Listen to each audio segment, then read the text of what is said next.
নমস্কার, আমি শুভাঙ্গী এবং আমি আজকে এসে গেছি স্টুডিওতে সমস্যা সমাধান অনুষ্ঠানে। এবং আজকে আমার সঙ্গে যিনি আছেন তার ব্যাপারে নতুন করে কোনো ইন্ট্রোডাকশন কিন্তু লাগে না। আমাদের সকলের প্রিয় অ্যাস্ট্রোলজার জয়দেব শাস্ত্রীজি, আপনাকে অনেক অনেক স্বাগত স্টুডিওতে। নমস্কার, জয় শ্রী ঠাকুর রামকৃষ্ণ, জয় শ্রী ঠাকুর রামকৃষ্ণ, জয় শ্রী ঠাকুর রাম। সমস্যার সমাধান অনুষ্ঠানে আপনাদের সবাইকে স্বাগত জানাই। আজকে আমরা আপনাদেরই আহ, করা কিছু কোশ্চেনের অ্যান্সার নিয়ে এসেছি এবং এই কোশ্চেনটি একটু আলাদা। তো আপনারা অনেক কিছু তথ্য আজকে জানতে পারবেন। যদি ভালো লাগে তাহলে আমাদের অবশ্যই কমেন্ট করে জানাবেন। সরাসরি চলে যাচ্ছি কোশ্চেন অ্যান্সার পর। কানের পেছনে বা কানের নিচে যদি জন্মদাগ থাকে তাহলে সেটা কি বোঝায়? দেখো, কানের আশেপাশে জন্মদাগকে পারিবারিক সৌভাগ্য ও দীর্ঘায়ুর সাথে যুক্ত করা হয়। কানের পেছনে দাগ থাকলে বলা হয় ব্যক্তি পরিবারের সাহায্য ও আশীর্বাদে প্রচুর পান, যা তাদের জীবনের কঠিন সময়ে ভরসার জায়গা হয়ে ওঠে। আর কানের নিচে বা লতির কাছাকাছি থাকলে বলা হয় এরা শান্ত স্বভাবের হন এবং জীবনে বড় কোনো ঝুঁকি না নিয়ে স্থিতিশীল পথে এগোতে পছন্দ করেন। এবার ধরুন কোমরে বা কোমরের পাশে জন্মদাগ থাকলে সেটা কি ইঙ্গিত দেয় যদি একটু বলেন? কোমরে জন্মদাগকে আর্থিক স্থিতিশীলতা ও পারিবারিক দায়িত্বের সাথে যুক্ত করা হয়। আর ডান কোমরে দাগ থাকলে বলা হয় ব্যক্তি নিজের চেষ্টায় আর্থিক স্বাচ্ছন্দ্য অর্জন করেন। বিশেষত মাঝ বয়সে এসে তাদের আর্থিক অবস্থা উল্লেখযোগ্যভাবে ভালো হয়।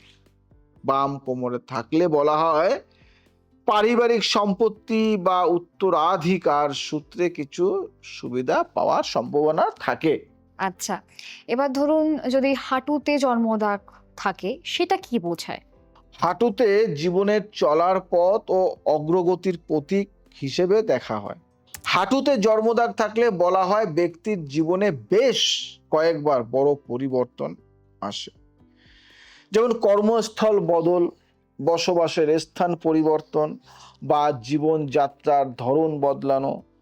তবে প্রতিটি পরিবর্তনকে এরা ইতিবাচকভাবে গ্রহণ করেন এবং নতুন পরিস্থিতির সাথে দ্রুত খাপ খাইয়ে নিতে পারেন বলে ধরা হয়।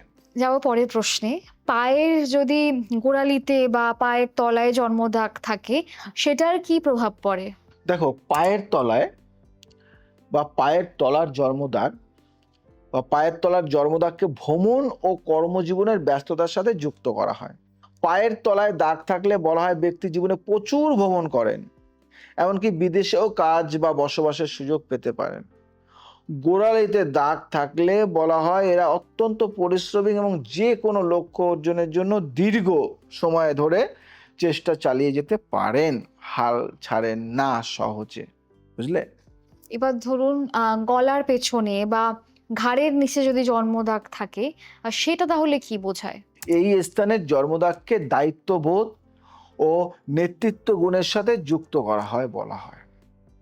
এখানে দাগ থাকা ব্যক্তিরা পরিবারে বা কর্মক্ষেত্রে বড় দায়িত্ব সামলানোর ক্ষমতা রাখেন এবং সংকটকালে অন্যদের পথ দেখাতে পারেন। এদের সিদ্ধান্ত নেওয়ার ক্ষমতা তুলনামূলক দৃঢ় হয় বলে মনে করা হয়। এবার ধরুন যদি বুকের কাছাকাছি বা বগলের নিচে জন্মদাগ থাকে কি অর্থ বহন করে? এই স্থানের দাগকে গোপন প্রতিভা ও অপ্রকাশিত ক্ষমতার সাথে যুক্ত করা হয়। বলা হয় এই ধরনের জন্মদাগ যাদের থাকে তাদের মধ্যে এমন কিছু গুণ থাকে যা সাধারণত সহজে চোখে পড়ে না, কিন্তু জীবনের কোনো একটা বিশেষ মুহূর্তে সেই প্রতিভা হঠাৎ প্রকাশ পেয়ে বড় সাফল্য এনে দেয়। এবার যাব পরের প্রশ্নে এবং অনেক কিছু জানতে পারছি আজকে। ধরুন কারোর ডান পায়ের তলায় জরুল বা তিল থাকলে সেটা কি বোঝায়? সামুদ্রিক শাস্ত্র অনুযায়ী ডান পায়ের তলার দাগকে সবচেয়ে শুভ ও ভাগ্যবান লক্ষণগুলোর একটি বলে মনে করা হয়। বলা হয় এই ধরনের দাগ থাকা মানুষ জীবনে অসাধারণ সাফল্যের পথে হাঁটেন এবং তাদের নাম যশ দেশ বিদেশ পর্যন্ত ছড়িয়ে পড়ে। এদের মধ্যে নেতৃত্ব গুণ প্রবল থাকে, ফলে অনেকেই বড় প্রতিষ্ঠানের প্রধান বা সমাজের প্রভাবশালী ব্যক্তিত্ব হয়ে ওঠেন।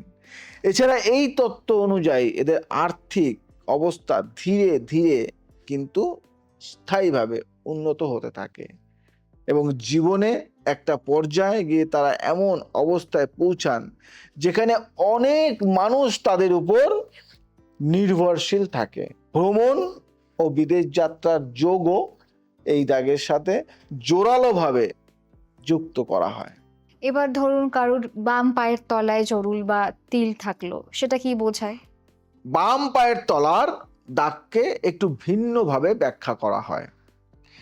এখানে বলা হয় ব্যক্তির জীবনে প্রচুর পরিশ্রম করেন এবং যা কিছু অর্জন করেন তার সম্পূর্ণ নিজের চেষ্টা ও অধ্যবসায়ের মাধ্যমে করেন, সহজে কিছু পান না। তবে এই কষ্টার্জিত সাফল্য এদের জীবনে সবচেয়ে বেশি সম্মান এনে দেয়, কারণ মানুষ তাদের পরিশ্রমকে মূল্য দেয়। এই তত্ত্ব অনুযায়ী এরা আবেগপ্রবণ ও উদার প্রকৃতির হন, নিজের চেয়ে অন্যের ভালো চিন্তা করেন বেশি, যার কারণে কখনো কখনো নিজের প্রাপ্য থেকে বঞ্চিত হন বলে উল্লেখ করা হয়। তবে দীর্ঘ মেয়াদে এদের জীবনে স্থিরতা ও মানসিক শান্তি আসে বলে ধরা হয়। এবার ধরুন দুই পায়ের তলাতেই ধরো জরুল থাকলো বা মানে দুটোই থাকলো, তাহলে কি হবে সেটাতে? দেখো, দুই পায়ের তলাতে দাগ থাকাকে অত্যন্ত বিরল ও শক্তিশালী সংমিশ্রণ হিসেবে দেখা হয়। বলা হয় এই ধরনের ব্যক্তিরা জীবনে দুই দিক থেকেই সুবিধা পান। একদিকে তাদের ভাগ্য সহায়ক হয়, অন্যদিকে নিজেদের পরিশ্রমও প্রবল থাকে, ফলে সাফল্য যেন দ্বিগুণ গতিতে আসে। এদের জীবনে ভ্রমণ, ব্যবসা এবং সামাজিক প্রতিষ্ঠা, এই তিনটি ক্ষেত্রেই একসাথে উন্নতি হতে দেখা যায় বলে দাবি করা হয়। আচ্ছা, এবার ধরুন মানে পায়ের তলায় দাগ থাকলে বলা হয়, অনেকে বলে যে রাজযোগ আছে, এই কথাটার মানে কি একটু বলুন? পুরনো সামুদ্রিক শাস্ত্র বা শাস্ত্রে রাজযোগ শব্দটি ব্যবহার করা হয় এমন যোগ বোঝাতে যা ব্যক্তিকে রাজার মতো সম্মান, ক্ষমতা বা প্রাচুর্য এনে দেয় বলে বিশ্বাস করা হয়। পায়ের তলার দাগকে এই যোগের সাথে যুক্ত করার পেছনের ধারণাটি হলো পা মানুষের সবচেয়ে নিচু ও সবচেয়ে বেশি ব্যবহৃত অঙ্গ, তাই তো, যা মাটির সংস্পর্শে থাকে। তাই এখানে বিশেষ চিহ্ন থাকা মানে সেই ব্যক্তি মাটি থেকে উঠে বড় কিছু অর্জন করবে।